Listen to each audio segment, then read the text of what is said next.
Hey guys, welcome back to my channel. Spring is finally here, so it's time to take the cover off the Mk2 Golf and see how cruel winter has been to it.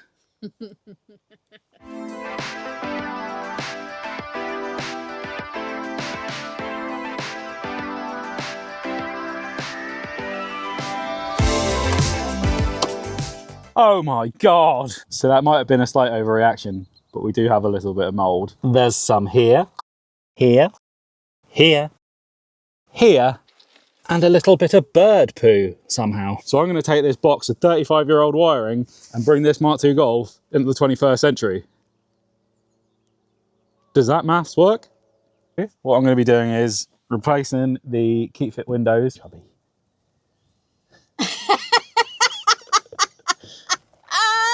Make sure I don't look chubby. Hell, this is so funny. I've got a couple of pieces here which I've done in carbon fibre previously, which I'm going to swap over. I'm going to attempt to carbon fibre these. If they're carbon fibre by the end of the video, it went well. If they're not, it did not go well.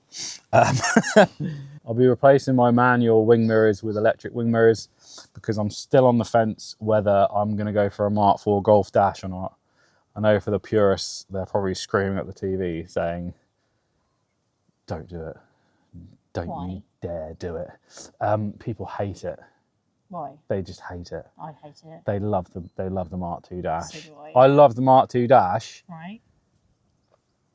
But why do you want to change it? But if I put the 24 valve engine in here, then having the Mk4 dash means I can have the Mk4 cluster, all that sort of stuff.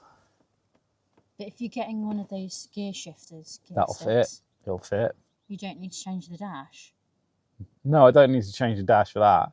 But what I'm saying is, like, the Mk4 Golf wiring will all fit for the dash. But what don't you like about the Mk2? Nothing, I love it.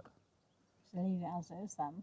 But I'll have to try and butcher a Mk4 Golf cluster, speedo, the speedo and rev counter and all that. I'll have to try and butcher that into that dash. And the Mk3 one doesn't fit very well that's in there at the moment. Good things in life are difficult, Richard. Yeah. You're difficult. Just a quick recap on this Mk2 Golf. It's currently running a 12 valve VR6 and it's supercharged with a Vortec V1 supercharger. About 2 years ago, it absolutely decided it didn't want oil in it. And it dumped all the oil out of the exhaust. Up to now, I haven't really had the chance to investigate what happened, but I believe it's piston rings or something like that. So the plan is I have a 24 valve engine, which is quite low mileage from an old Mk4 Golf that I had, which I'm planning on putting in this and selling the supercharger kit from this to sort of fund that. Hence why I'm thinking of putting a Mk4 Golf dash in here, and so it can run the Mk4 Golf engine and have the loom in it, keys, all that sort of stuff. So whilst I absolutely loved the supercharger noise and the power delivery it gave, it had a bit of a problem where with these old OBD1 management systems, it would shut off because of the throttle body, something to do with that. And if you didn't keep the revs up when you came to a corner or a stop, it would cut out. It was no problem really because I got used to driving it, and it's just one of those quirks of having an older Mk2 Golf with a engine conversion in it. But my idea is the 24 valve is 204 brake horsepower. This was dynoed at 286. So although I'd be losing power, it would be more reliable, hopefully. Smoother drive to car shows. Yeah, could possibly like retrofit. I don't know if I could possibly retrofit cruise control and things like that maybe. But yeah, so that's the idea for that. Let me know in the comments if you think I should do the dash conversion or if I should leave this Mk2 one in here. So other things that I need to do in this video as well. I have a G60 front arch I need to replace. For the one at the front is all cracked. I have an OMP rear strut bar that I want to fit. And also I've got these Hapich rear pop-outs. Let's crack on with the list. First things first, let's get these door cards removed. Yeah, that'll probably do it. This is definitely something I'll look to be replacing for something a bit more substantial and better tape, probably.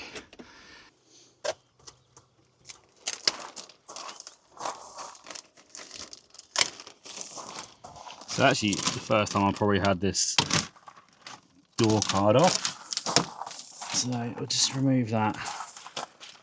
I'm sure we can do this better in future. Ugh.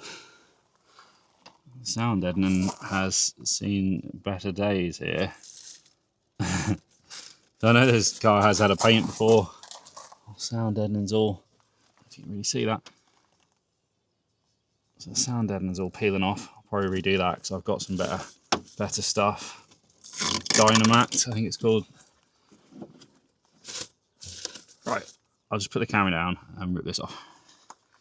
The seller on eBay definitely looked after me on this one. So we've got the electric windows here, console there, and in the bag he has marked all the wiring.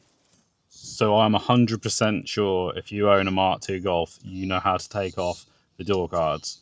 But if you don't, here's a really quick run through of how to do it. First things first, pull this off. Slide this off. Take off the door handle cover. Remove your window winder. Unscrew your door pin. Remove that screw, that screw, that screw, and that screw. Pull the top of the door card out from the scraper and it should lift off. Job's a good one. Okay, so let's get this center console stripped out and the bottom part of the dash, just make things a bit easier. This is a proper Mk2 Golf build. Of course we had a Phillips up here, a wood screw down here, and a Torx head here.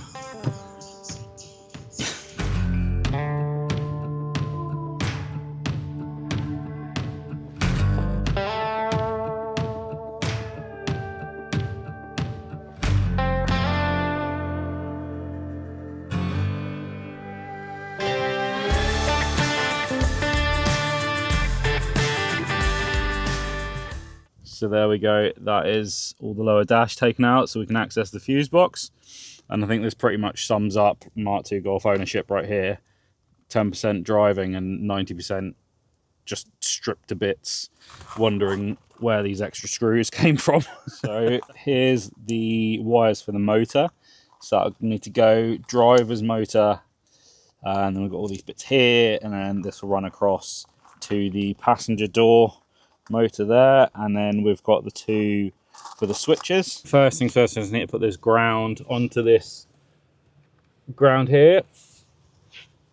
Oh, I need to just go and get a sleeve for it. Just took it off again, heat shrinked it. I didn't record it because it's not interesting, but put that back on. The earth block there. I'm in the shade now and it's absolutely freezing. So I'll just flip this round. Here we go. So next I'm going to put the constant live here. I'm going to plug that into this terminal here. It'd really help if I had a multimeter, so I'm going to grab one tomorrow. Right guys, so I thought whilst I'm in here, I'm going to be fitting the electric wing mirrors anyway. So I've located D here. Looking at pin 3, and I was like, oh, there's already a pin, there's already a wire in there. Anyway, pulled on it. Boop.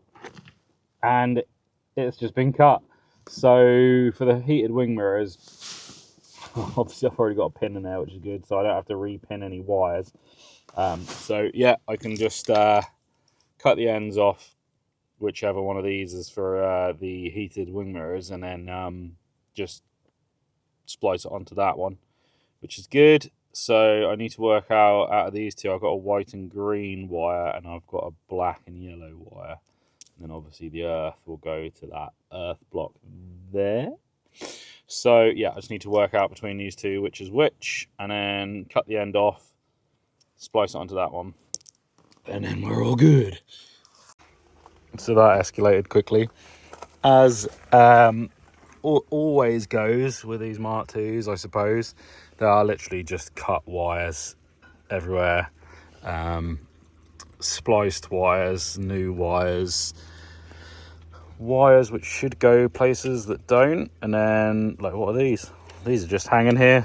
Don't know if they have a purpose, but they're there.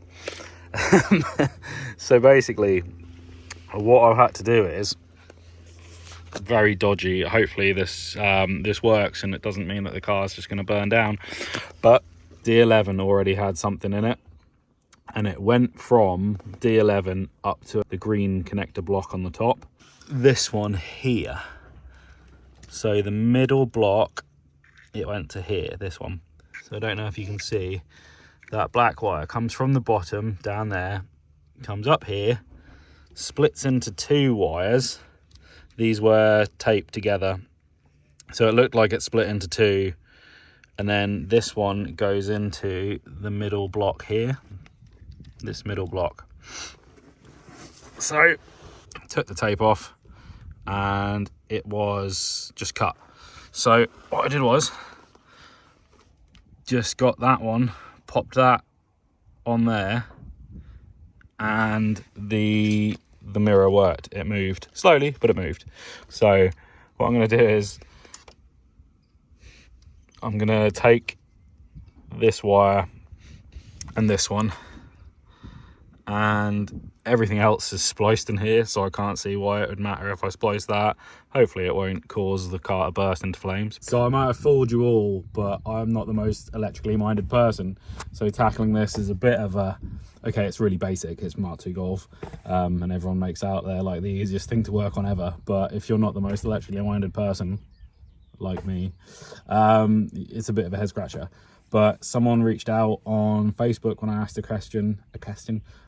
question about wiring on a CE2 fuse box.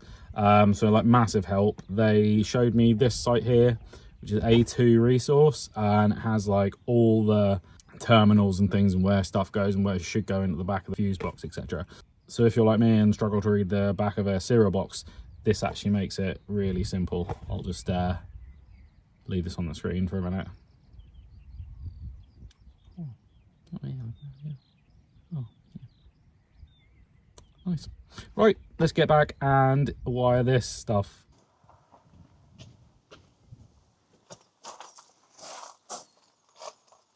I need to drill these two pop rivets out apparently and remove this plate for the power wing mirrors.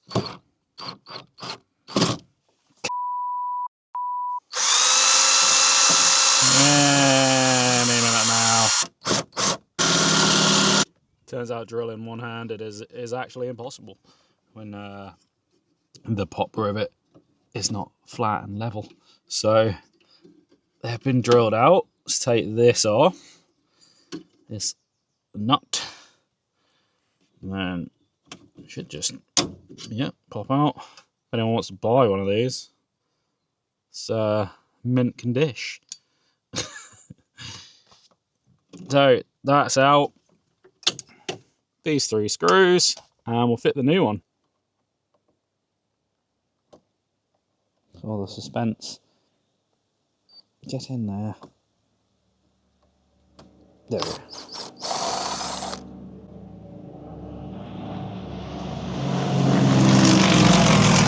Lord Jesus! So loud. Okay. Brilliant. Thank you. Woohoo! I was actually starting to fade quite a bit there on Tornado Pink. Which one's the new one? The black one. Oh, what's new about it? It's Electric. got electric in it. And apparently objects, oh Christ, objects in the mirror are closer than they appear. So that's exciting. I am thinking of maybe if I can separate these, I'd like to maybe carbon fibre it. That's a good idea. What do you think? Would that look good or would it look terrible? I think you should, yeah, do all of them. Everything carbon fibre. Carbon fibre bonnet. That would be good, wouldn't it? And paint it car green. Yeah. Oak green is like the one to have, isn't it? Yeah, But I really like that Porsche black olive as well. Yeah. It's a really nice colour. It would look really good with the carbon fibre stuff. Yeah, I think so. And like, I think the interior would actually look really good against green as well. And you could get like some new sort of like stitching on the seats and like seat belts. Oh no, Sydney. Can't do that. Why not? Well, because you gotta reel it in somewhere, haven't you? Don't think you know what that means. Reel it in. Are you joking? Gotta reel it in somewhere. So we'll just pop those through there very easily. Or do they go through that bit? Possibly through that bit. Yeah, that would make sense because they wouldn't get water on them then, would they? No. If they go through there. I'll hold that. Thank you. It's damn decent of you. Hands down, worst part of the job, getting all these wires through that there. But we are finally there. So all that's to do is, obviously this is for the switch on the door. I'll go in here, I'll probably come out there somewhere, I should imagine. Then these two here need to just be connected to those two up there. Ew, what? Found these. So it's obviously at some point had power windows in the past. Just looking in here as well, and looks like we've got central locking. Things, nothing connected to the back of it. Obviously there's the wires are here. And looking over there, central locking and the sort of air vac system, sort of vacuum system there. So I'm not sure if there should be a vacuum pipe on the back of this, but I'll need to have another look, better look in future. I did notice before in the boot there was the like the big pump or whatever for it, and I think this isn't usually on the Golfs, maybe. So there's possibly can have central locking in future. So that'd be good.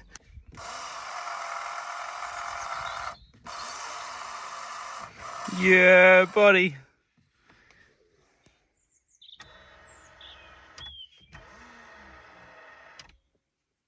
Hey, so we finally got them done. I'm not going to call it a bodge because it's a Mk2 Golf. What's one more spliced wire? You know, let's be honest. Join me in the next one, guys. I will finish fitting the electric windows. We've got the Haptic pop-outs to fit, strut brace, all the other cool stuff. And eventually I might make a decision on what I'm going to do engine-wise. Who knows at this point? Anyway, thank you very much. I'll see you in the next one. Bye.